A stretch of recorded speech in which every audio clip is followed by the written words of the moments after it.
Good morning. Can you hear me? I always feel like I have a loud voice, and then people tell me you like mumble a lot, or you like, and I really don't know. I think we're going to get started so we can stay on course. I don't know about all of you, but I've learned quite a lot in the past 24 hours or more. My name is David Embrick, and I hold a joint position in Africana Studies and Sociology at the University of Connecticut. Much of my research is centered on racial microaggressions, although I'm not a fan of the term. Diversity ideology, I'm not a fan of the term diversity, inclusion, and the like. And white spaces, and most recently what my colleagues and I have been calling white sanctuaries. The broader synthesis between the three areas, white supremacy and persistent inequality, and implications, the deleterious effects of white supremacy on people of color, or how I understand racialized processes in society and in institutions. These processes and policies that not only maintain the status quo, but help control and keep women and people of color in their places, not questioning authority, not questioning existing inequalities, and not making any waves despite everyday oppression, both overt and covert, that they may have to endure. In some respects, as I've come to learn, my scholarship and interests may be little different compared to many of you here, despite our varied disciplines and subdisciplines. And I take Kate's charge in critically interrogating incivility, that we think hard about how not to talk past one another and come to a collective understanding that will help us move through other challenges beyond the problem, and that there are questions of what needs to be done. So I take these things seriously. I'll admit that putting together my thoughts on paper was difficult. Difficult because of the topic, sure, but difficult also in the sense that the panels yesterday were just pure awesomeness. And I'm mind blown at all that we covered in such a short span of time. It's really not enough time, but I'm so surprised at the amount that we covered. And so in light of this, and in a lot of time that I have, and after having a conversation with Vicki yesterday, I think it might be useful to rehash some of the golden nuggets that I've learned at this conference, perhaps adding a sociological twist to a few things to give you a sense of where I'm coming from. It will be true that these thoughts will most certainly be unorganized and nonlinear, but my objective is to hopefully add to the collective conversation we've got going on. Then I'd like to explore the topic of this panel, incivility consequences, but with these newly explored ideas in mind. And finally, I'll do my very best to open up a conversation on that which we as academics often find easiest to avoid. I came in late and apologize this morning, and I heard this come up again. The dreaded, now that we know, what can we do about it? And it will be challenging. I mean, I don't have the answers, or at least I just have a few pointers, but I think it's going to take a lot of work, especially if we sort of rethink some of these things that we've been talking about.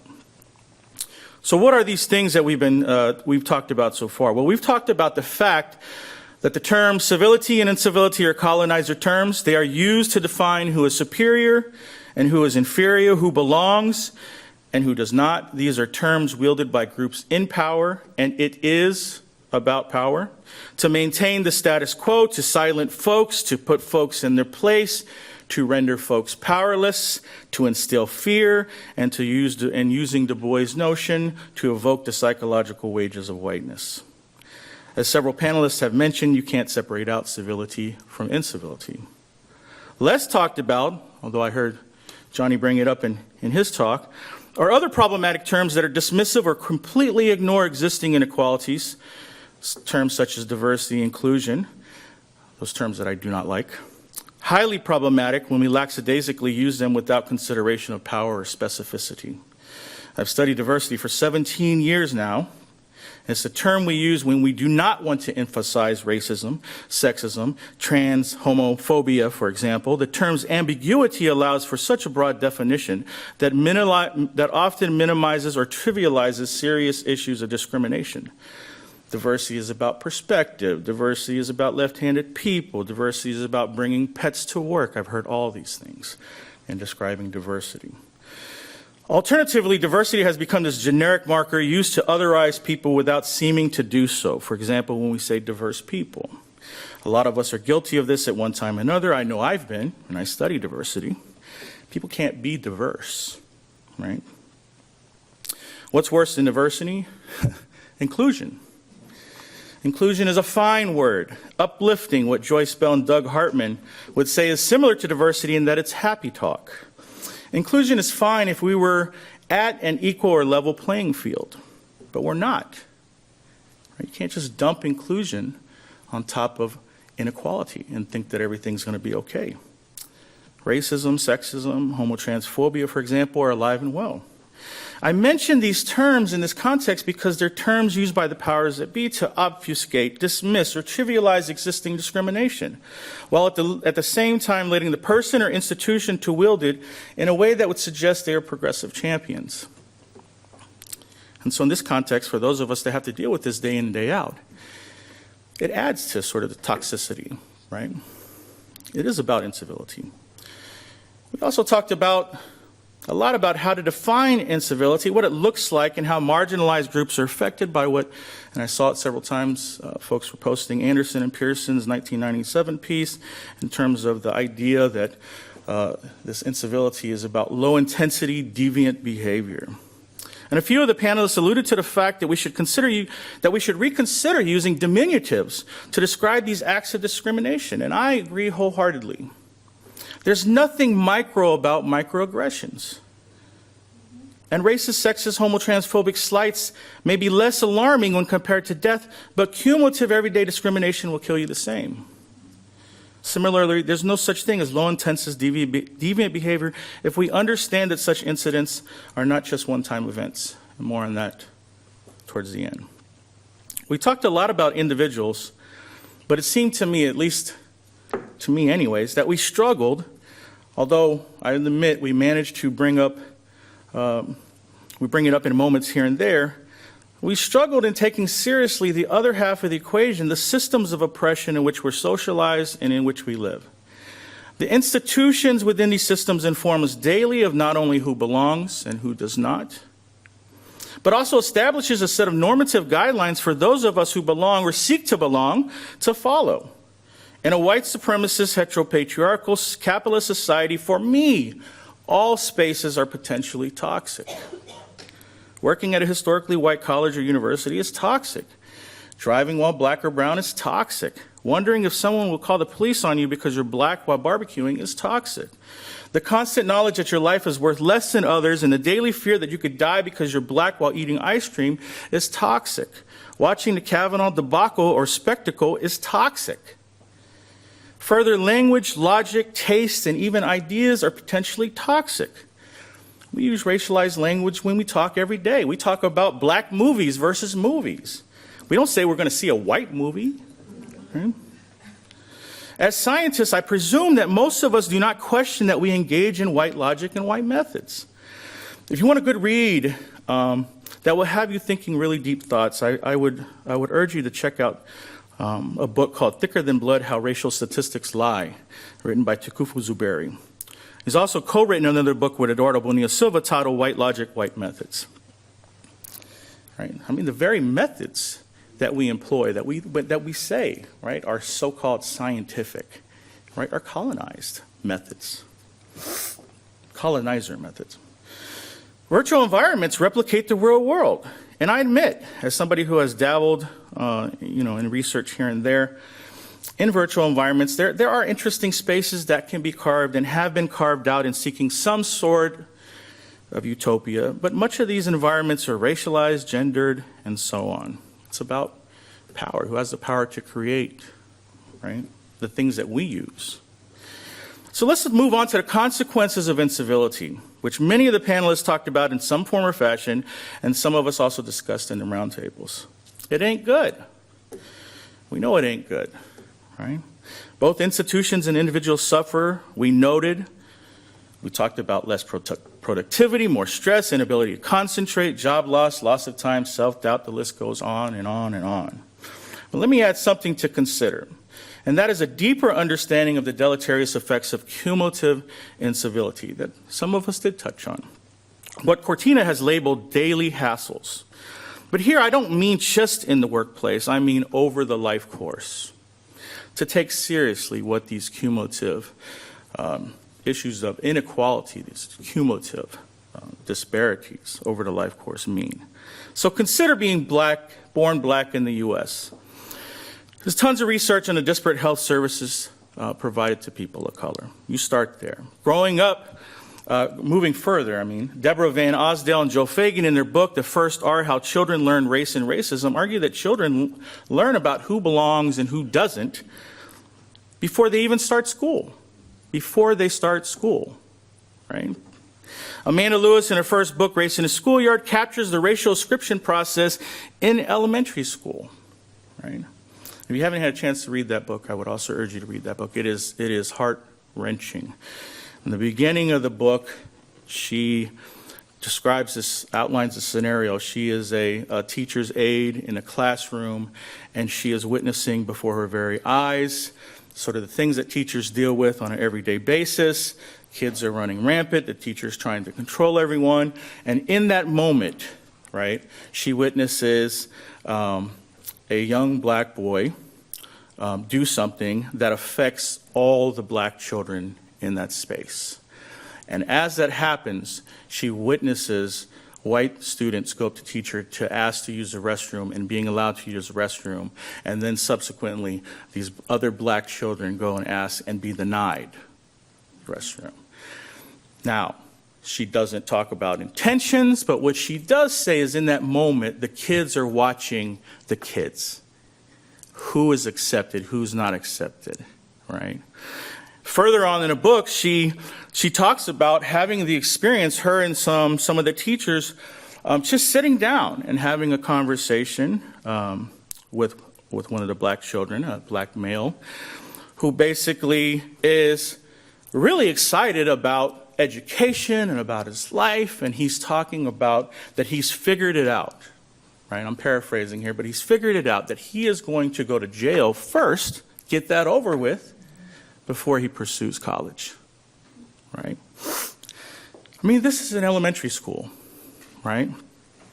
Then there's just countless data that I'm just not going to get into here about everyday racism in high school, college, higher education.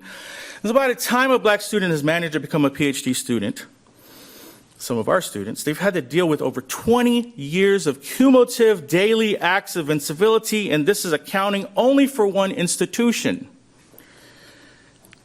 Joe Fagan and Karen McKinney captured the thoughts of a black middle-aged respondent in their book, The Many Costs of Racism, in which the respondent discussed this idea of ergs, or the energy that a person uses to deal with everyday life.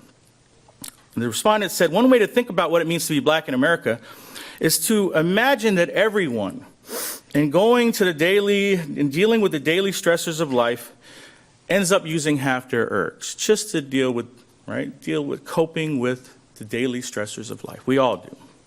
For the dominant group, the other half is used for creativity, learning, and so on and so forth. For blacks, half of the other half is spent just having to deal with thinking about how to navigate society as a black person. If we apply this concept intersectionally, it becomes a major, mind-blowing task in and of itself. Who has leftover energy to do X, Y, and Z in comparison to the dominant group? Just considering cumulative incivility over the life course, I think forces us to better understand that the consequences are much more severe than we think, much more severe than we have written about, right? We keep talking about, at least I'm privy to some of these conversations where we're like, well, why is it that taking into account class, controlling for class, that black women still have health, there's health issues, right? Especially low weight birth and those kind of things. And why do black men die? If we start thinking about this larger issue of the cumulative effects, we can start seeing the picture much more clear. But wait, there's more. I'm a sociologist, right? So this is all fine. But what happens when we add in the fact that we live in a white supremacist, heteronormative, capitalist society? It's not just my colleagues excluding me from grant collaborations, calling me affirmative action baby to my face or to others, but just within earshot, dismissing or ignoring my ideas and so forth. Add to this having to perhaps drive past a giant Confederate flag every day on the way to the grocery store or work, or it's actually on campus. Walking on a campus where most of the celebrated heroes, not heroines, heroes, portraits and statues are cis white men, or navigating a white sanctuary such as the Art Institute of Chicago, which is very much a white sanctuary, in which white art is celebrated over others. My point is, once we can get a better snapshot of the complete picture, we can understand that the consequences, again, are far bigger than we think. So now, let's get to this time, the dreaded question. I'm dreading this question. What do we do? What can we do? So for me as a sociologist, I don't part of it is yeah, we can talk about that, but I don't think we can get to that conversation. I contend we can't even get to the promised land until we can move beyond the individual level. I'm not saying dismiss the individual level, which is a conversation I see that takes place all the time, but include structure as part of the equation. Changing attitudes, whether it be real change or tolerance, it's fine. It's limited to me, all right? People go in and out of institutions. The institutions maintain the status quo. Racism, sexism, trans homophobia are deeply embedded within the institutions. So we could talk about people all day long. People just go in and out of institutions. You have to talk about institutional changes. It's like this implicit bias trainings. I've been some of these universities doing workshops, and some administrator will come to me and be like, well, we've made some really drastic changes to our policies. We require that implicit bias training be mandatory for administrators, mandatory for faculty. That's wonderful. I think university administrators love implicit bias training. Some of them do, all right? What's the point if the training is not part of a larger campaign that involves structural changes to the university? For example, decolonizing curriculum, maybe a first small step. What implicit bias training alone does is it allows universities and colleges to deflect responsibility. That's what it does, right? It's like every time an incident happens on campus, the universities are first. I mean, they do this in the big business, in businesses as well. It's like we don't tolerate such behavior from folks like this, right? We are a diverse university. Well, one, I don't even know what the hell diverse university means, right? It can mean anything, right? But two, that's a deflection of responsibility. We take that person out of the conversation or out of the equation, but the inequalities in the university still are there, on campus still are there, in the business world still are there, in the military still are there, right? And so that's the crux of it. I'm sort of, I think we need to get to that stage where we can have that conversation, and what will it require? Well, it'll require bigger thoughts.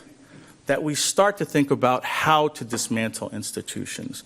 That we talk about maybe collective action. I don't know what that would look like, but collective action. Whether it be collective action at the spaces that we occupy, or whether it be a collective action from this larger group that we can help one another out collectively, right? And institutional change doesn't have. I think Johnny even mentioned this before. Like, it doesn't have. I mean, it doesn't have to be mind blowing. Although sometimes it is. It could be, at the smaller level. It could be at the department level, right? It can be, and then maybe in a college level. It could also be at the larger level. So I think. I mean, one of the things that we're going to do, and I don't. Can I say this? I mean, we're going to have this. After the fact, where we can kind of maybe collectively brainstorm about what it means. And I would hope that in doing so, that we sort of can pay attention to the things that I've brought up about the need for thinking about structure, the need for thinking about institutional societal change, and then try to come up with things that we can do. Thank you.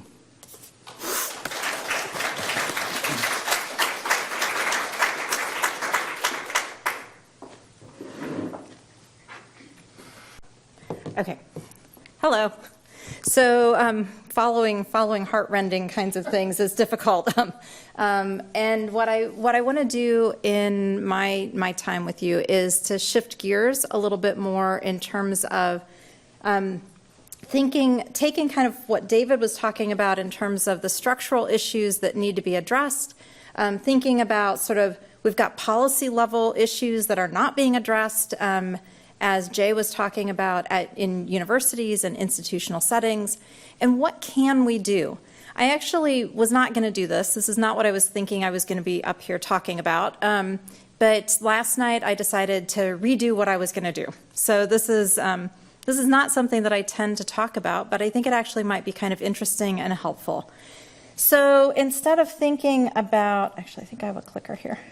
Instead of just thinking about incivility consequences, I want to talk about kind of what do we do and how might we actually do this.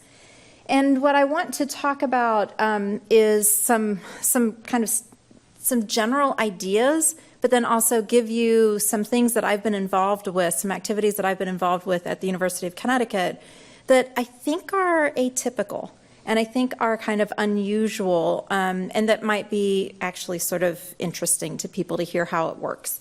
So one of the first things that I think that that we need to try to do and to really get a handle on before we can make any kind of structural change within our institutions is really know what are the existing policies. And this is a statement that comes out of the University of Connecticut's Code of Conduct that was initially established in 2006 and then was revamped in 2011 as a direct result of part of the process that I'm going to be talking about later on. So we believe all members of the university community are entitled to an environment that nurtures collegiality and mutual respect. If you don't have a code of conduct at your institution, I would strongly encourage you to think about how do we create one. It isn't just about policies in terms of anti-harassment or policies, those kinds of policies, but it's also about what are the basic expectations in terms of the conduct that all members of our community are expected to uphold. And so I think that it's really important to start by thinking about where are your existing policies and what are your existing resources in terms of where do you start moving and what can you do. And part of this is that you need to know what your rules are, right? So you need to know what your rules are and where they work and where they don't work, which is sort of exactly what Jay was kind of highlighting, is that you have some rules, but they're not working. So you have to know pretty carefully what that's about. The next thing is really understanding who are your existing people. And I say this in terms of recognizing that one person alone is not going to have much of an impact. And that's, I think, part of your felt experience is what I hear anyway, in terms of, what is actually happening here. I need to shift mics here because I need to play with the computer. Realized I was on the wrong mic. What I want to talk about is the Something's Happening Committee with you. And the Something's Happening Committee is a grassroots committee at the University of Connecticut.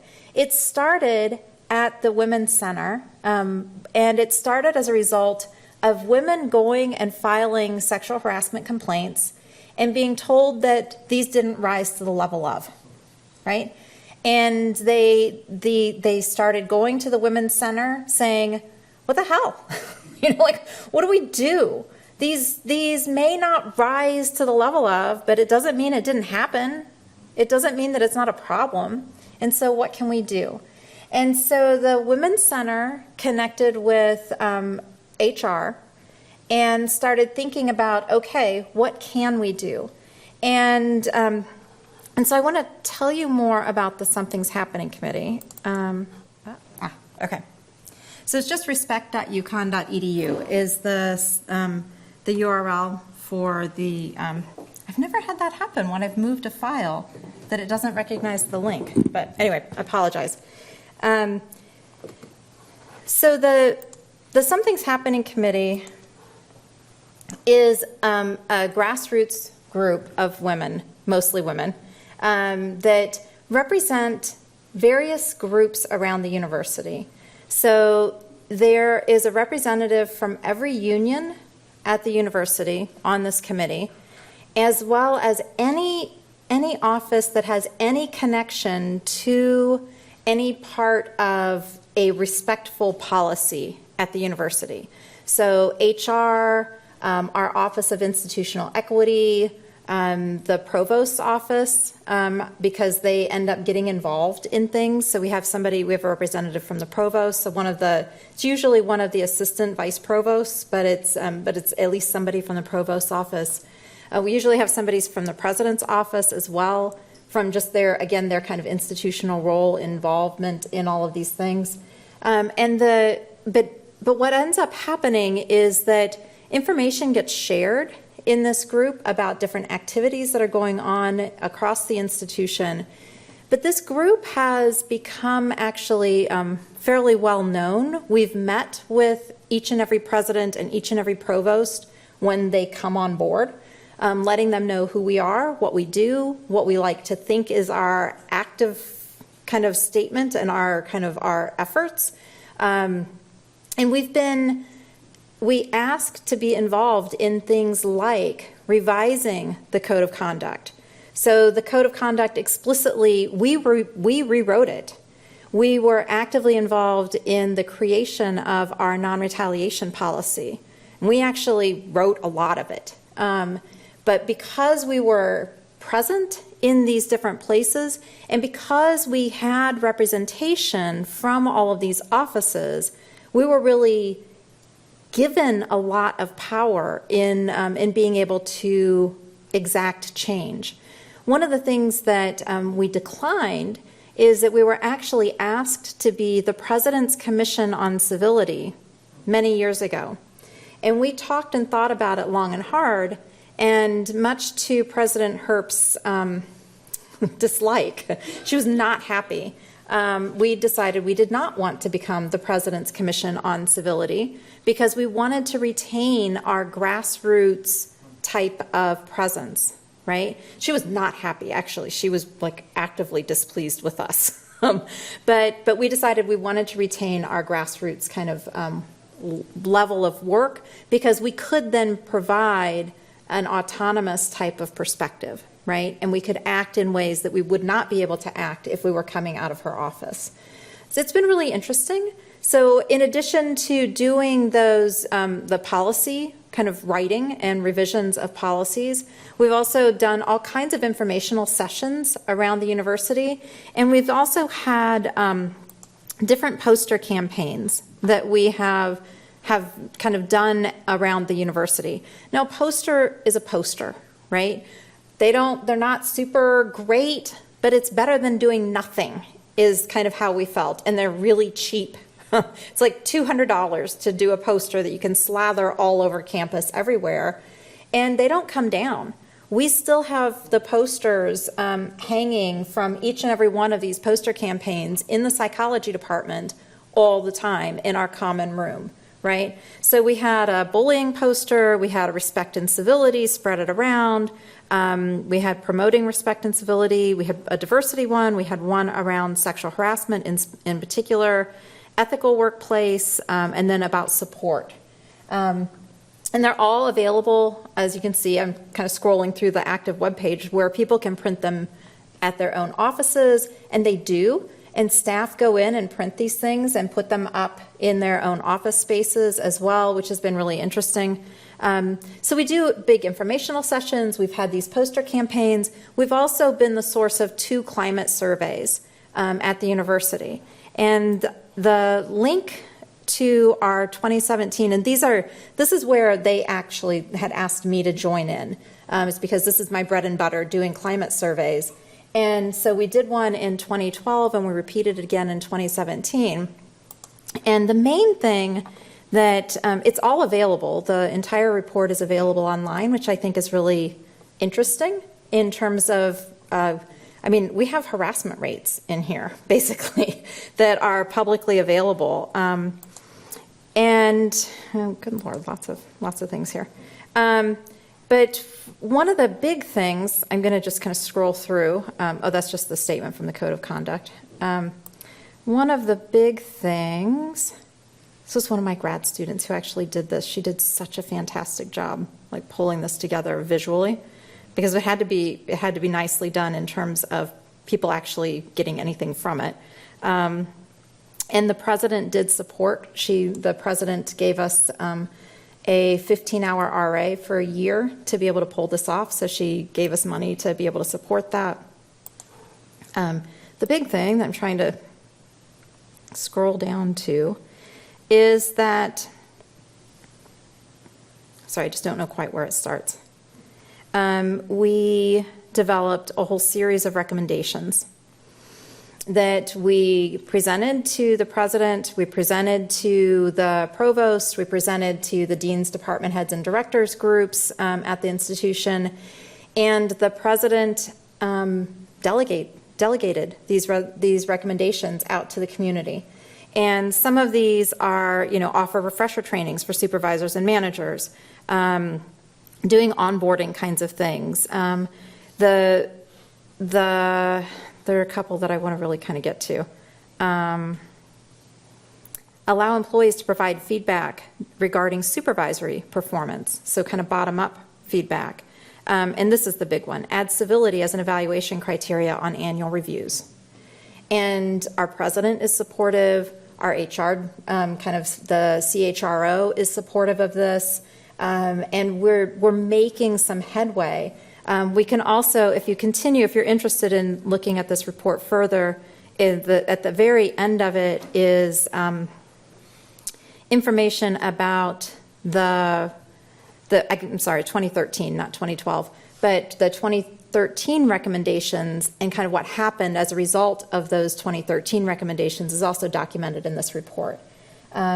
So I feel like the Something's Happening Committee is potentially an exemplar for other institutions in trying to figure out ways forward, right? In trying to understand potentially how can you think about other ways of being, right? And so part of this, in terms of thinking about, part of this is really knowing your players at the institution. So one of the comments that I had made yesterday is recognizing kind of the power that I have as a full professor and what I can do that other people can't. And so knowing who your players are and where they work and don't, right? So the director of the Women's Center, I credit the Something's Happening Committee to her, not to me. They invited me to join it, and I happily did so. I'm the only interested party member of the Something's Happening Committee. Otherwise, it's all these representatives from these various groups. But I have to say it's the favorite part of my month. We used to meet every other week, but we're now meeting monthly. But it's the favorite part. It's my favorite group of people at the university because I feel like they're my people, right? They all have this sort of the similar goals and whatnot. But it's really helpful in terms of knowing who your people are who can make these changes happen, and trying to figure out where are they and what do you do. And then I think part of it is that you just have to start, right? You just have to jump in, right? So like I said, our poster campaigns aren't the best, but they're doing something. They're raising awareness that these are issues, that these are real issues, and that there are policies and avenues for people when they're aggrieved, right? So just trying to raise awareness like this. I've done similar kinds of interventions and similar kind of poster campaign efforts in working with correctional managed healthcare. So these are all of the healthcare providers, 800 full-time equivalent for the Connecticut's Department of Corrections. I've worked with them for a period of about 7 years in terms of doing a civility intervention. And I also worked in particular with one of the Department of Correction facilities explicitly with their correctional officers in doing a civility intervention as well. And these all were poster campaigns, but actually when you talked with people after the fact, well, actually there was a workshop involved also with the civility among healthcare professionals, but it did involve poster campaigns, and it actually people paid attention to these things. But one of the pieces of what made these successful is trying to get people involved. And I think that one of the other resources that I would point you to, and I will try to find that. My link is not going to be, oh wait, I should be able to find that here, right? Aha. This one is not as easy to find, but it's on the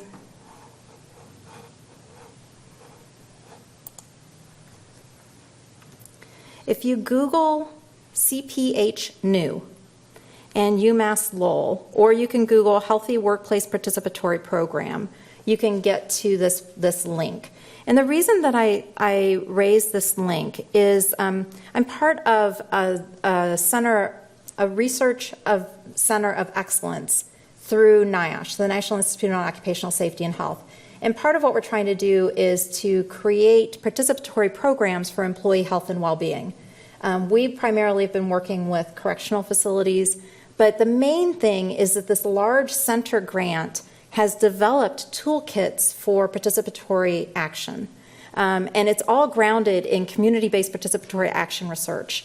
But it's step-by-step instructions. So it's this toolkit that might be helpful. And it may or may not be helpful, but it goes through and walks you through step-by-step kind of what you can think about doing in terms of trying to get people together, and then how do you actually address the issue? How do you focus on a topic? How do you consider what your budget is? How do you, like what you need to do? There's all kinds of training materials online about using this toolkit.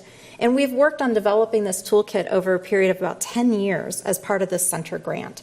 But I thought that also might be kind of an interesting resource for people, just in terms of that it is research-based, but it's also kind of helpful in terms of going through and it helping to identify kind of workplace interventions.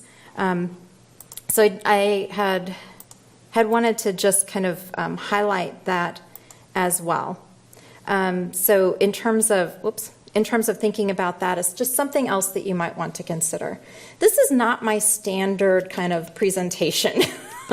And I'm going to end it here because what I'd like for us to all do, so on your itinerary, on your agenda, it does not say anything about going back to the other room, but we're going to go back to the other room now and do another kind of World Cafe type of activity where we're going to ponder 3 different questions. And the 3 of us are all going to stand at one little easel. And so hopefully people will kind of distribute across those easels. But asking you to be very explicit about what do you want to see happen, right? What kinds of things are the things that we want to see happen? And I think it might be helpful just in terms of brainstorming as a group what those might be.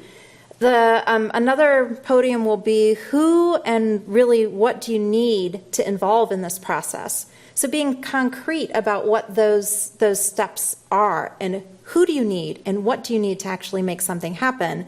And then finally, we need markers of success. We need to understand very explicitly what our markers of success are going to be. How do we evaluate if we have done anything, right? And so I'll actually be standing at that flip chart in terms of how do we know when there's success in very concrete ways, right? To say because it's all done isn't helpful, right? Because that's not going to happen, right? We've had, how many decades of all kinds of federal level policies, and these things haven't changed in some ways in terms of thinking about sexual harassment anyway. But what are some of the concrete ways that we can actually say we've been successful?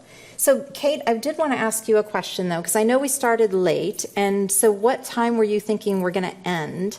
And so how much time do we have to do this? 20 minutes.